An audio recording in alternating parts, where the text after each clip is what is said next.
Hi friends, welcome to the Aeroponic Tower channel. I'm Stephanie if you're new here, and today I just wanted to take you guys along with me as I do some chores in the garden and have a conversation on perseverance, conversation on the importance of growing our own food.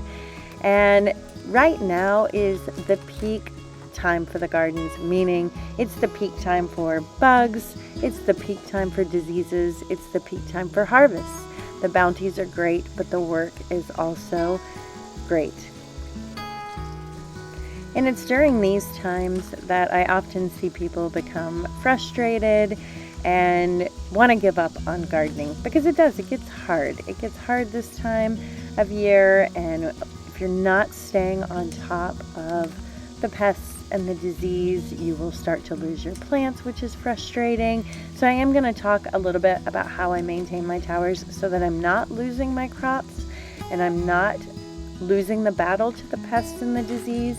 But I also just want to talk about the why, because I think when we really have a strong why, it makes the work easier. And when we have these hard seasons where it's hot and bugs and all the things, when our why is super strong, then we persevere through these times. And of course, my why may be different than yours, and actually I have a couple of whys that keep me going. But there is an overall theme to this, and that is what I want to cover today. So first, let's talk about the struggles. So this is my pepper tower I grow inside. It also has aloe on it, and it was completely taken over by aphids. I got busy. I wasn't staying on top of it, and we went away to camp. I came home to a mess. So it just requires doing the work, spraying it down. I kept it close to the garage so that I could pull it out and spray it for a couple of days. Now it's back in the garage. I've trimmed it up, harvested everything off of it, and I'm just staying on top of spraying it with arbor. And I also like to use my little reverse vacuum that blows air. And I just go in pretty much every day right now because we are in the peak aphid season and this tower was out of control. And I'm just blowing off any aphids that I see and staying on top of the arbor spray, which really helps to kill them as they're developing at different stages. But arbor is something that it's not a toxic chemical that's going to wipe them out in one swoop. It's something you're going to have to stay on top of in order to kill them at different life cycles. It's using biologics to deal with aphids, which always takes longer. So those two are the ways that I manage aphids, and it's just being persistent and staying on top of it. That's what will win. And I'm growing on 13 towers right now, and you're going to see as I go from tower to tower, it's a similar theme. All I'm doing is getting rid of leaves that have powdery mildew. I'm thinning things out so pollinators can actually find flowers. I'm harvesting any food that needs to come off the towers, which really takes the pressure off of plants that are struggling in the highest heat and the highest pest season. And I will just be doing that over and over. And I only use two products or two things on my towers to manage them, and that is the arbor, and you're going to see I spray that along the tops, and I'm spraying that on the brassicas and kales, the things that are prone to get the caterpillars. And then I'm spraying my homemade powdery mildew recipe on all the squash and cucumbers and melons, because those are the things that are victim to powdery mildew.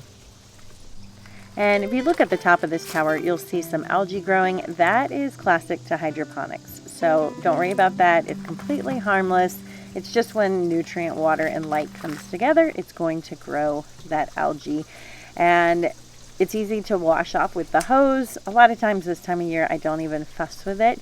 These towers are a combination of plants that are almost done. We have a couple more weeks with a few of these plants, and then there's also young plants in these towers because I'm always interval planting and making sure that we have new food coming up along food that's about to be spent and need to come out of the towers.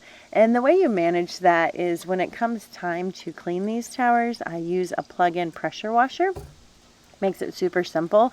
And I will just take all the plants out. So the things that are done will get composted or fed to the chickens. And then the younger plants that are still thriving, I just pull them out of the tower, stick them in a little basin with some water so that they don't dry out, and then I pressure wash my towers. I'm not going for perfection. I'm just getting off any debris and cleaning out the inside of them. It eliminates having to take the towers apart and soak them in citric acid and all of that stuff. I was doing that last season and it was really overwhelming and took a lot of time, and I felt like it cost a lot of money to buy all that citric acid and wasn't really necessary.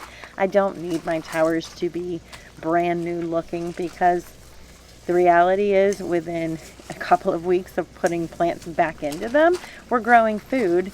It's going to cover up anything that may have stains on it, and it doesn't really matter. This isn't about aesthetics. This is about growing food. And that kind of leads me into the conversation that I really wanted to have today, which was about why we do this, persevering through the hard times, and really prioritizing the goals and the why. So I follow a homesteader. She has beautiful gardens. Been following her for years, and she recently did a post talking about not creating fear around gardening, and that gardening is about beauty and about, enjoying your time, getting your hands dirty in the dirt. And while those things are true, it is rewarding to garden, and I do love to come out barefoot and spend time with my gardens, and it is romantic at times. Not in the middle of the summer. It's not romantic right now, but at times when I can come out and it's a cool evening and harvest something right off the towers for dinner, there is a romantic component to that and a very rewarding feeling, and it kind of falls into that simple living cottagecore idea. But I also think it's important that we speak truth into this movement of growing our own food. And so when this particular vlogger was talking about gardening for the beauty of it, not fear, that message has kind of been going around lately, because in 2020, 2021, a lot of people launched their brands and were representing their products and kind of building off of what was going on in the world and their beliefs, and it tended to be a little bit fear-based. Like, we need to do these things because of fear of something else that was coming. And I think then, the world got a little bit more normal, although I don't know if you could call it normal right now, but it got a little less scary, and people kind of got tired of gardening and doing the things because their why wasn't big enough, and things got easy again. And so they pushed back against this idea of creating fear to get things done. And I saw a lot of brands and a lot of people kind of swing the other way, where it was about this cottagecore. Cottagecore, if you're not familiar, it's this idea where you're wearing prairie dresses and everything's very old-fashioned looking and beautiful, and you play soft music and make tea with your fresh harvested herbs. All beautiful things, not against that.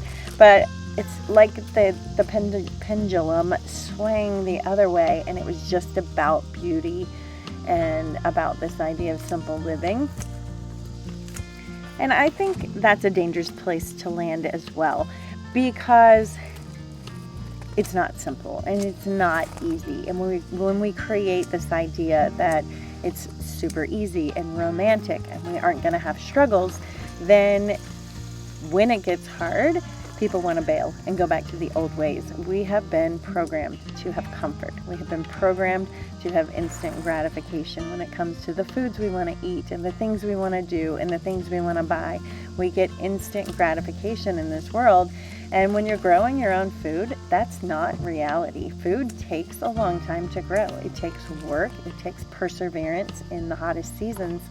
And I think it's important that we stay in the middle of those two things. And I also don't believe we should use fear to motivate us. We should never be motivated or moved by fear. Fear is the spirit, and as believers, we should really stand against that spirit. But I also do think we have to look at this concept of growing our food some of our own food anyway, as a responsibility.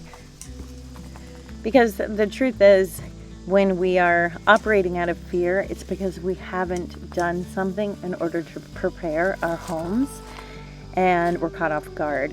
So when we're preparing our homes and we're doing the things, then we don't have to be caught off guard and fall victim to a spirit of fear, which is basically what happened in 2020 and 2021. And it's why that messaging was so effective from people who were marketing that, because they were catching people in a vulnerable place where they weren't prepared for what had just happened.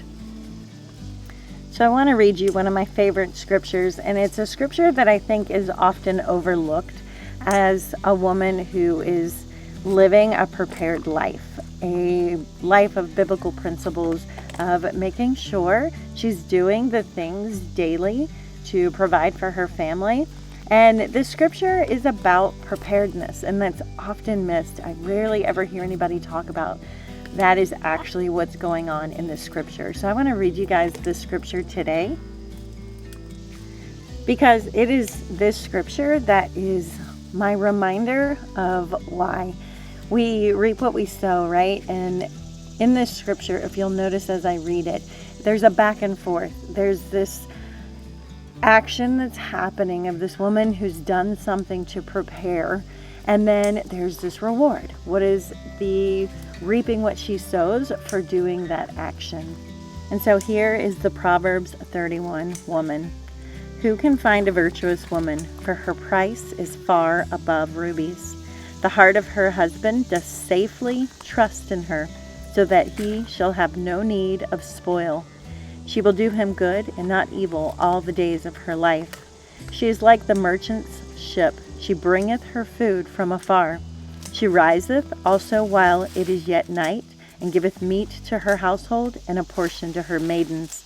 She considereth a field and buyeth it. With the fruit of her hands she planteth a vineyard. She girdeth her loins with strength, and strengthen her arms. She perceiveth that her merchandise is good, her candle goeth not out by night. She layeth her hands in the spindle, and her hands hold the distaff.